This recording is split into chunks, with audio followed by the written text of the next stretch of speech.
Hi everyone, इस channel पे आप सभी का स्वागत है। मैं पार्थिवी ठाकुर हूँ। ये हमारी प्लेलिस्ट चल रही है बैंकिंग एंड फाइनेंशियल अवेयरनेस की।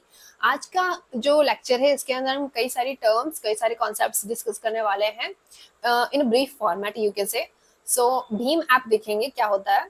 आईएफएससी कोड जो अपन ने कई बार अपन ने सुना भी है, जब अपन डिटेल्स डालते हैं किसी की बैंक अकाउंट नंबर डालते हैं, उसके अलावा आईएफएससी कोड डालते हैं, राइट। उसके अलावा एमआईसीआर कोड ये भी सुना होगा। ईसीएस क्या होता है एंड एनएसीएच क्या होता है, ये सब अपन देखेंगे, है ना। तो अब अपन स्टार्ट करते हैं। Bhim Bharat interface for money version 2 है इसका, है ना। तो लॉन्च बाय एनपीसीआई, इंट्रोडक्शन 30 दिसंबर 2016 में हो गया था। अभी राइट नाउ 20 लैंग्वेजेस के अंदर ये वर्क करता है। तो लिमिट जो है वो 20,000 per transaction and 40,000 per day की है। Limit for e commerce 1 lakh है ना। तो ये लिमिट्स अपन ने प्रीवियस लेक्चर के अंदर देखा था कि लिमिट्स वैरी करती हैं एज पर द यूजेज, ठीक है। तो फैसिलिटीज जो होती हैं क्या है, मल्टीपल अकाउंट्स अपन ऐड कर सकते हैं। यूपीआई का सबसे बड़ा फायदा ही ये है कि अपन उसमें मल्टीपल अकाउंट्स ऐड कर सकते हैं। जैसे अपन नॉर्मल सपोज आरटीजीएस अपन ने पढ़ा, एनईएफटी भी पढ़ा, राइट।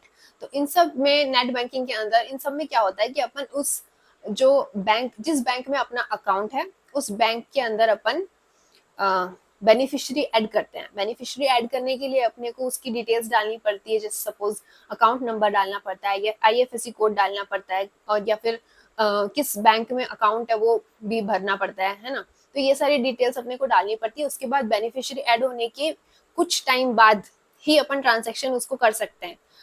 तो पैसे भेजने में वेट करना पड़ता है कि इतने टाइम के बाद ही आप अपन उसको पैसे भेज सकते हैं, ऐसा। एंड ये जो आपका बैंक अकाउंट है उसके ही साइट से होता है ना। ये उसके ऐप से होगा या उसकी नेट बैंकिंग से होगा या वट, है ना। जो कि काइंड ऑफ टीडीएस प्रोसेस है, क्योंकि जब से अपन यूपीआई यूज करने लगे हैं तब से नेट बैंकिंग इतना इतना अच्छा नहीं लगने लगा है। पहले नेट बैंकिंग ही बहुत सुविधाजनक लगता था क्योंकि बैंक में नहीं जाना पड़ता था। बट जब से यूपीआई यूज करने लगे हैं तब से ऐसा लगता है कि यार नेट बैंकिंग में भी क्यों माथा फोड़ी करें, right. So it's like that. So अब अपने इसमें यूपीआई में क्या होता है कि जैसे सपोज मैंने ये जो मेथड बनाया, बेनिफिशियरी ऐड करने वाला जो मेथड मैंने बताया, इसमें क्या होता है, सपोज मेरे 5 अकाउंट है अलग अलग बैंक्स में, है ना। एंड जैसे अपन एग्जांपल लेते हैं, बहुत ही अच्छी अच्छी तरीके से समझ में आएगा। सपोज मेरे पास है 50,000, दूसरे पेन से लेना पड़ेगा। सपोज मेरे पास इस बैंक 1 के अंदर है, बैंक 2 में एंड बैंक 3, है ना। तो इसमें मेरे पास सपोज 50,000 रुपए है ना। इसमें भी 50,000 रुपए हैं एंड इसमें मेरे पास 1 लाख रुपए हैं, 1 लाख, ठीक है। एंड मेरे को सपोज ये मेरा ये अपना, हाँ, ये मी, ठीक है।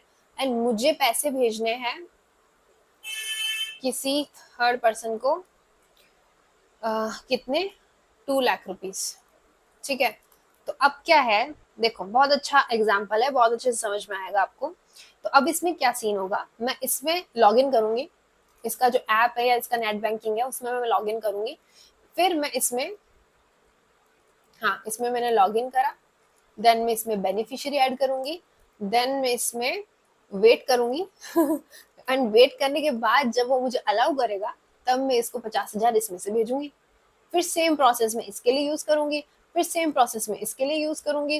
तो ये बहुत ही माथापड़ी का काम हो गया। एंड लिटरली सबके साथ ऐसा होता है कि किसी बैंक में कितने पैसे हैं, किसी बैंक में कितने पैसे हैं, एंड ऐसी जरूरत पड़ सकती है ना। नॉर्मली पड़ती नहीं होगी बट ऐसी जरूरत पड़ सकती है ना, कि अपने को इस अकाउंट में से नहीं, इस अकाउंट में से अपने को ट्रांजेक्शन करना है ना। जबकि यूपीआई में क्या होता है, यूपीआई में अपन बैंक अकाउंट ऐड कर सकते हैं। ये बैंक अकाउंट अपना 1, ये बैंक अकाउंट अपना 2, ये अपन बैंक अकाउंट 2, है ना। तो ये अपना चाहे दूसरे बैंक में हो, ये चाहे ये वाला अपना एसबीआई में हो, ये अपना किसी दूसरे बैंक के अंदर हो, इट डजेंट मैटर। यूपीआई के अंदर अपन इजीली ऐड कर सकते हैं एंड इजीली अपन ट्रांजेक्शन कर सकते हैं। एंड मतलब जिससे भी करना है, कुछ भी बेनिफिशियरी ऐड करना ही नहीं है, उसमें कोई दिक्कत ही नहीं है, राइट। तो ये आपको आई होप समझ में आया होगा। तो अब अपन आगे बढ़ते हैं। हाँ, तो फीचर्स फैसिलिटीज अपन देख रहे थे कि मल्टीपल अकाउंट्स ऐड कर सकते हैं, बहुत इंपॉर्टेंट फीचर है। उसके अलावा अप्लाई IPO 40,000 तक अपन अप्लाई कर सकते हैं। गिफ्ट मनी जो है ये NPCI ने बैन कर दिया है।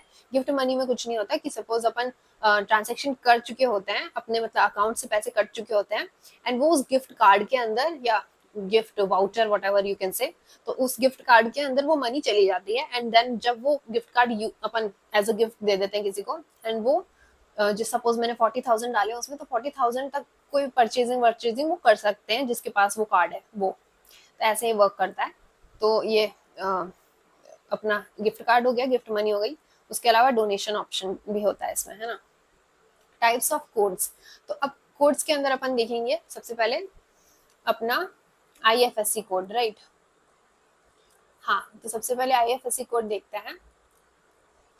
तो ये अपन सबने देखा ही है कि जब अपन बेनिफिशियरी ऐड करते हैं या जो भी करते हैं तो अपन को सबसे पहले अकाउंट नंबर डालना पड़ता है एंड IFSC कोड डालना पड़ता है ना। तो इसमें क्या होता है, code is used in EFT electronic fund transfer.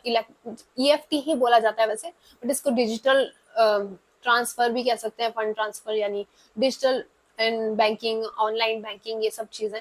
But इसको अपन EFT बोलते हैं, इलेक्ट्रॉनिक फंड ट्रांसफर इसको कहा जाता है, राइट। तो इसके अंदर IFSC यूज किया जाता है। 11 डिजिट अल्फा न्यूमेरिक कोड होता है। वैसे ये कुछ बैंक के अंदर पूरा न्यूमेरिक भी हो सकता है, कुछ बैंक के अंदर पूरा अल्फाबेटिक भी हो सकता है, तो इट वेरीज।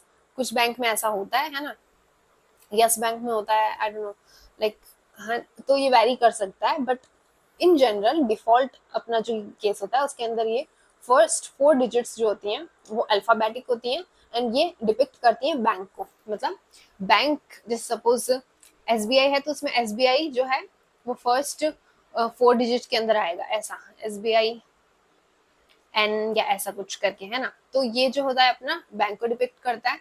उसके बाद जो 4th डिजिट होती है वो 0 होती है एंड सॉरी जो 5th digit, sorry first 4 digit bank को डिपिक्ट करती है, देन जो डिजिट 5 होती है वो 0 होती है एंड देन लास्ट 6 डिजिट्स जो होती हैं वो न्यूमेरिक होती है। उसमें अपनी 3 डिजिट जो होती है वो सिटी को डिपिक्ट करती है एंड जो बैंक ब्रांच है वो लास्ट की 3 डिजिट अपनी डिपिक्ट करती है, ठीक है। इसके बाद अपन देखते हैं magnetic ink character recognition, MICR। ये क्या होता है, 9 डिजिट न्यूमेरिक कोड होता है, use in electronic clearing service और इन चेक क्लियरिंग, तो इसमें यूज होता है। तो फर्स्ट 3 डिजिट सिटी को डिपिक्ट करती हैं, शो करती हैं। नेक्स्ट 3 डिजिट बैंक को शो करती हैं एंड देन लास्ट 3 डिजिट होती हैं वो बैंक की ब्रांच को शो करती हैं, ठीक है। तो कोई भी कंपनी है तो ECS इन्होंने किया एम्प्लॉयज को, है ना। तो अब इसमें अपन समझ रहे हैं कि कैसे वर्क करता है ECS, है ना। तो MICR अपन ने देख लिया। MICR में अपन को पता चल गया कि ये एक न्यूमेरिक कोड होता है 9 डिजिट का। तो अपने इसमें क्या होता है कि जैसे अपन किसी कंपनी में जॉब करने लगे, राइट। तो जॉब करने के बाद जब अपनी सैलरी आने लगती तो अपने से उस सैलरी को देने के लिए अपने से बोला जाता है कि कोई एक ब्लैंक चेक अपने को देना रहेगा, है ना। मतलब उसमें अपन चेक को काट के देते हैं या फिर पासबुक की फर्स्ट पेज मांगा होता है या ऐसा कुछ अपने को देना होता है ना। ब्लैंक चेक मांगते हैं कई बार, राइट। तो उसमें क्या होता है कि उससे अपना जो MICR कोड है वो लिया जाता है एंड अपने को ECS किया जाता है। जो कंपनी है क्योंकि उसको इतने सारे एम्प्लॉयज हैं, सपोज कितने भी एम्प्लॉयज हो सकते हैं, सपोज 1 लाख एम्प्लॉयज हैं, राइट। तो उन 1 लाख एम्प्लॉयज को वो NEFT तो करेगा नहीं या RTGS तो करेगा नहीं, तो वो ECS करता है। इसमें सेम फॉर वाइस वर्सा, मतलब अगर एक सिंगल पॉइंट से खूब सारे लोगों को, खूब सारे एम्प्लॉयज को अगर पेमेंट करना है तब भी इसको यूज करते हैं, या फिर खूब सारे एम्प्लॉयज को अगर एक सिंगल पॉइंट पे पेमेंट करना है तब भी ECS को यूज करते हैं, ठीक है। इसके बाद अपन देख लेते हैं NACH जो है नेशनल ऑटोमेटेड क्लियरिंग हाउस। तो ये भी अपन देखते हैं कि क्या होता है। Version 3.0 provides ECS। तो जो ECS है वो कौन प्रोवाइड करता है, NACH प्रोवाइड करता है, वर्क्स अंडर NPCI के अंडर ये वर्क करता है, ठीक है। तो अगर आपको ये लेक्चर समझ में आया तो thank you so much for watching and please do like, share and subscribe to this channel and I will see you in the next lecture. Till then, take care, bye bye.